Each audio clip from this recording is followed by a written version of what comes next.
project on the Parthenon marbles in Athens, Greece, and the conflict between them and the British Museum in Britain. Okay, so the history of the Parthenon marbles is that they were constructed in 1447 or 447 or 438 BCE. There wasn't a conclusive date, but they were sculpted by the Greek sculptor and architect Phidias. So he did a lot of different things and paintings and stuff. And it's total 524 feet long, all the way around. It's called a frieze, where it's all the way around the top of the temple in diameter.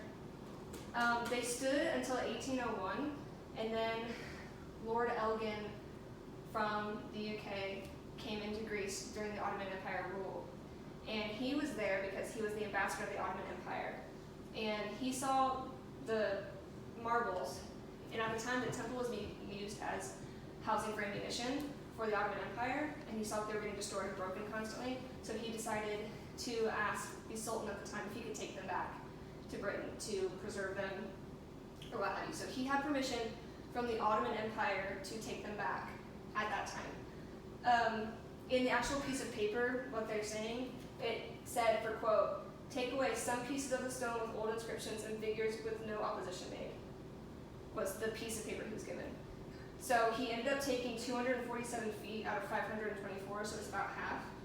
And he kept them in his own collection until later he decided to sell them to the nation, who then gave them to the British Museum as a donation. That's the temple as it stands right now. So the outcome of this is that they're still in the British Museum today, and that's just where they've been since it was donated. Legally, they belong to the British Museum because the Ottoman Empire gave them to Lord Elgin, who gave them to his own nation. So legally, it was fine. Greece has requested them back for decades, ever since they left. The minute that the marbles left, they requested them back. And Britain refuses to give them back. First, it was due to lack of space, and they were worried that they would get destroyed. The country was war-torn and all this, that, and the other, which is a lot of what museums say when repatriation is a factor with artifacts, is that the country's not stable, they'll get broken in transport, they're too important, they were staying here, type of thing. So their whole stance is that they could have been completely destroyed otherwise, so neither museum would have them. So they're saying Lord Elgin was a hero for bringing them back, because otherwise no one would have them. The Parthenon marbles are also called the Elgin marbles, for obvious reasons. But so this is a photo of where they stand now in the British Museum. It's just kind of like a long hallway with sculptures in the middle, and it's near the Egypt exhibit. And another one of their big arguments is that the British Museum has a collection of artifacts from everywhere, not just like this is the history of Britain, it's everyone. So they're saying that they're showing the Parthenon marbles in a worldly context next to all the other countries, which is a big deal. So Greece's response was the Acropolis Museum, which is really cool. They said that they didn't have the space for it, so they said, we'll make the space for it. And so in 2009, they opened the Acropolis Museum that has a view of the Parthenon temple from it. So they literally, they made it for a lot of reasons, but the big reason was so that they could hold the marbles in it. So the third floor is completely dedicated to these marbles, and all of them are there now, the half that they have. And it has the exact dimensions of the temple, so they fit perfectly how you would see them there.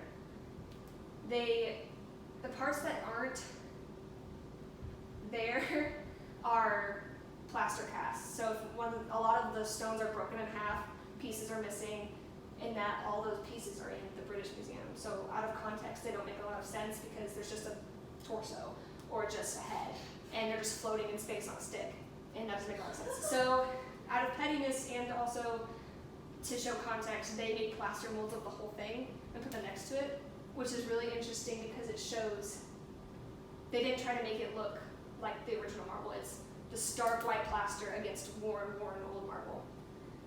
And you can see pictures online and in newspapers and everywhere of like this one specific piece that is missing the head and shoulders, and then the head and shoulders just floating in the British Museum in space. Like, it's frustrating because you can see how they fit, and they're just miles and miles apart. So the general public is just angry about it. Of course, people in Greece are pissed off about it, but even in Britain, they don't understand why they're still there. They want them to go back, even though they live there. It makes a whole lot more sense because people are going there to see the marbles, whereas they're going to the British Museum to see everything else, whatever. Maybe the Parthenon marbles, maybe not.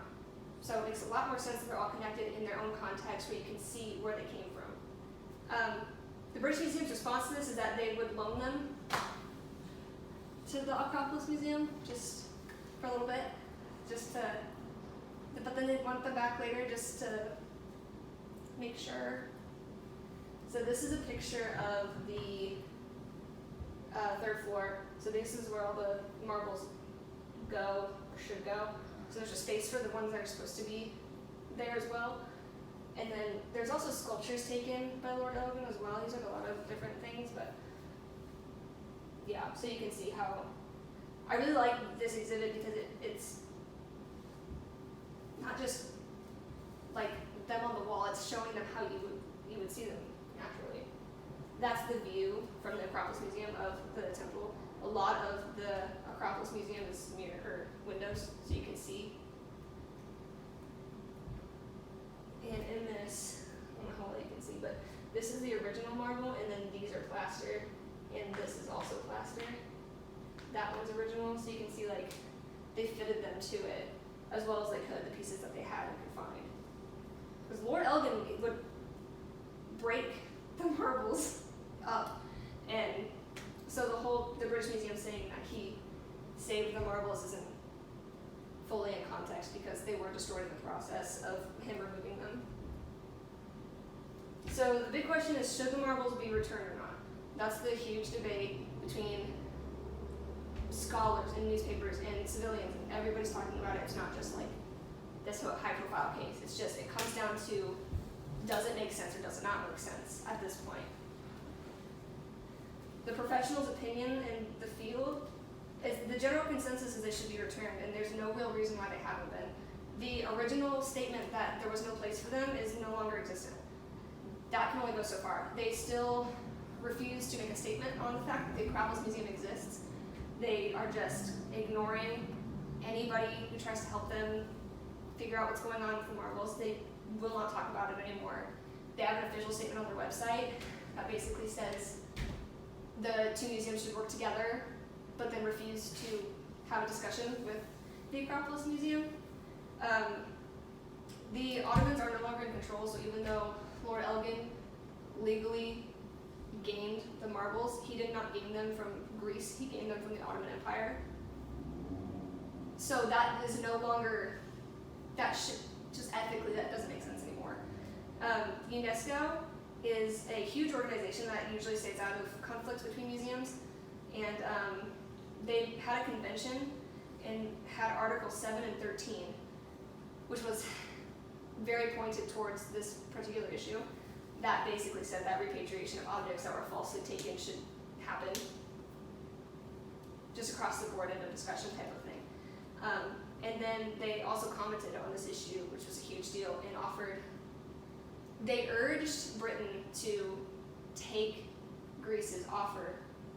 They said, we will come have a discussion with you, and UNESCO can mediate it. And Britain did not respond for years, actually. And then UNESCO finally formally invited them to the mediation, and they denied it, which was also a big deal because you don't say no to UNESCO. They make the rules, so you can't do that. So they no longer have any rational excuses, and the British Museum itself is not fit for the marbles anymore. It shows them in a worldly context, but the actual exhibit itself is just that. It doesn't make a lot of sense why they're here in this space with no windows and everyone looking out towards them when the Acropolis Museum has windows facing where they came from. It is where they came from. There's people there to educate people on where they came from, and it shows them in the context they were originally made in a room that has the exact dimensions for them.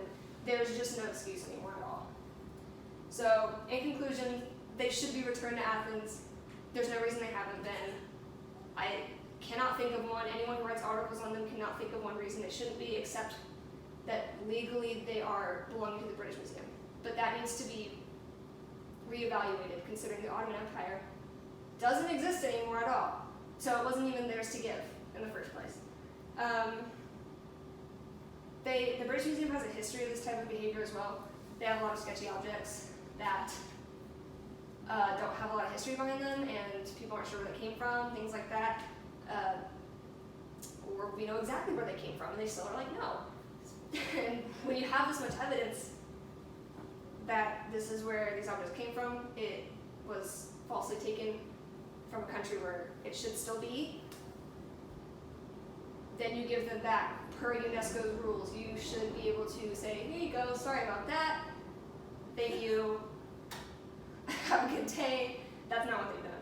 So it seems like that's kind of everyone's conclusion in this entire case, is that they need to be returned back so that all of the art can be in one spot where it should be. Okay. Thank you. That is all.